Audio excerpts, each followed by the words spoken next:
नमस्कार। इस वक्त राजस्थान फलौदी सट्टा बाजार का रुझान किस प्रकार रह सकता है, किसको मिलेगा पूर्ण बहुमत। राजस्थान में एक सर्वे ने खलबली मचा दी है। चुनाव में 2023 के चुनाव में राजस्थान पर किसकी बनेगी सरकार, किसका पलड़ा रह सकता है भारी। तो सबसे पहले हम बात करेंगे गंगानगर। इन पर बीजेपी को 3 सीट मिलेगी, कांग्रेस को भी 3 सीट मिल सकती है।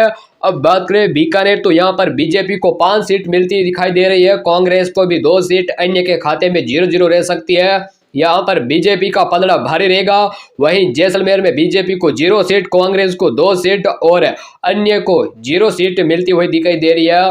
कांग्रेस का जैसलमेर में काफी अच्छा यानी वोट बैंक माना जाता है, क्योंकि अब बात करें बाड़मेर, तो बीजेपी को 3 और कांग्रेस को 4 सीट यहाँ बाड़मेर में मिल सकती है।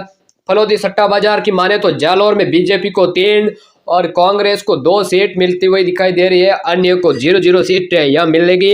सिरोही में बीजेपी को 1, कांग्रेस को 2 सीट सिरोही में मिल सकती है, अन्य को 0 सीट मिलेगी। उदयपुर में बीजेपी को 3, कांग्रेस को 5 सीट। उदयपुर में अच्छा खासा वोट बैंक उदयपुर में बढ़ सकता है। डूंगरपुर तो कांग्रेस को 2, बीजेपी को भी 2 सीट मिलती हुई दिखाई दे रही है। जानते हैं प्रतापगढ़, तो बीजेपी को 0 सीट मिलेगी, कांग्रेस को 2 सीट मिल सकती है, क्योंकि यहाँ कांग्रेस में काफी अच्छा बढ़त देखी जा सकती है और कांग्रेस को अच्छा खासा वोट बैंक मिल सकता है। जनसभा क्षेत्रों में झालावाड़ में बीजेपी को 0, कांग्रेस को 4 सीट झालावाड़ में मिल सकती है, अन्य को 0। चित्तौड़गढ़ में बीजेपी को 2, कांग्रेस को 3 सीट चित्तौड़गढ़ में मिल सकती है, बाकी अन्य पार्टियों को यहाँ 0 मिलेगी। कोटा में बीजेपी को 2, कांग्रेस को 4 सीट मिल सकती है। 12 की बात करें तो बीजेपी को 1, कांग्रेस को 3 सीट यहाँ 12 विधानसभा क्षेत्र से मिल सकती है। सवाई माधोपुर में बीजेपी को 2 और साथ ही कांग्रेस को भी 2 सीट मिल सकती है, अन्य को 0-0 यहाँ सीट मिल सकती है। अब बात कर लेते हैं करौली, तो बीजेपी को 2 और कांग्रेस को भी 2-2 सीट मिलती हुई दिखाई दे रही है। यहाँ पर दोनों कांटे की टक्कर में बराबर बराबर है और अन्य को 0। धौलपुर की बात करें तो बीजेपी को 3, कांग्रेस को 1 सीट मिलेगी, यहाँ कांग्रेस को तगड़ा झटका लग सकता है। भरतपुर में कांग्रेस को 5, बीजेपी को 2, लेकिन यहाँ भरतपुर में बीजेपी को भी फिर से बड़ा झटका लग सकता है। फलौदी सट्टा बाजार के अनुसार कांग्रेस को भरतपुर में 5 सीट मिल सकती है, बल्कि बीजेपी को सिर्फ और सिर्फ 2। अलवर की बात करें तो कांग्रेस को 9 और बीजेपी को 2। अलवर में भी बीजेपी को बड़ा झटका लग सकता है, कांग्रेस को अच्छा खासा यानी बहुमत अलवर के विधानसभा सभी सीटों पर अच्छा मिलेगा। सिक्कर की बात करें तो बीजेपी को 2 और कांग्रेस के खाते में 6 सीट जाती हुई दिखाई दे रही है फलौदी सट्टा बाजार के अनुसार। अब बात करें झुंझुनू, तो यहाँ बीजेपी को 1 और कांग्रेस के 6 खाते में सीट जा सकती है। झुंझुनू में भी बीजेपी को बड़ा झटका लगेगा। और अब बात करें चूरू, तो बीजेपी को 1 और कांग्रेस को 5 सीट मिल सकती है।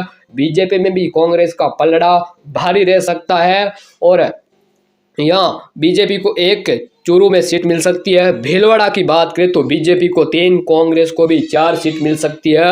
अब कुल मिलाकर देखा जाए तो कांग्रेस को अभी अच्छी खासी सीटें आ रही है। फलौदी सट्टा बाजार के अनुसार राजसमंद में बीजेपी को 3, कांग्रेस को 1 सीट मिल सकती है। यहाँ बीजेपी का पलड़ा राजसमंद में भारी रह सकता है।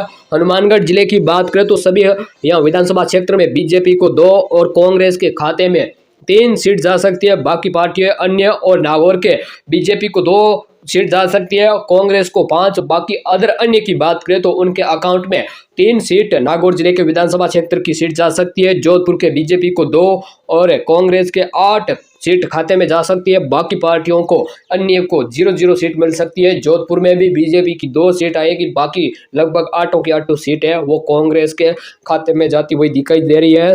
पाली की बात करें तो पाली में बीजेपी को 2 सीट मिलेगी, कांग्रेस को 4 सीट मिल सकती है, बाकी अन्य पार्टियों को यानी यहाँ 0 सीट मिलेगी। अजमेर में बीजेपी को 3 और कांग्रेस को 5 सीट अजमेर विधानसभा क्षेत्र से मिल सकती है और बीजेपी को सिर्फ और सिर्फ 3। बूंदी की बात करें तो बीजेपी को 1 और कांग्रेस को 2 सीट मिल सकती है, बाकी अन्य को 0-0 फलौदी सट्टा बाजार के मुताबिक। और टोंक जिले की बात करें तो कांग्रेस की चारों की चारों सीटें कांग्रेस के खाते में जा सकती है, बल्कि बीजेपी का यह सुपड़ा साफ हो सकता है टोंक विधानसभा क्षेत्र से। अब बात करें दौसा, तो दौसा में भी बीजेपी को 2 और कांग्रेस को 3 यह सीट मिल सकती है। यहाँ पर भी बीजेपी को बड़ा झटका लगेगा। हमने फलौदी सट्टा बाजार के अनुसार राजस्थान की विधानसभा चुनाव 2023 के बारे में फलौदी सट्टा बाजार के अनुसार 200 सीटों पर चर्चा की, जिसमें कांग्रेस को पूर्ण बहुमत मिल सकता है, लेकिन बीजेपी को बड़ा झटका लग सकता है। देखते हैं हकीकत क्या रहती है आगे। जो भी कोई फरोजी सट्टा बाजार के अनुसार नई जानकारी सामने आती है तो लगातार उसके बारे में अलग से वीडियो बनाकर आपको जानकारी जरूर देते रहेंगे। चैनल को सब्सक्राइब नहीं किया, सब्सक्राइब करें। फेसबुक पेज पर देख रहे हो तो फेसबुक पेज को फॉलो अवश्य कर लेना। धन्यवाद।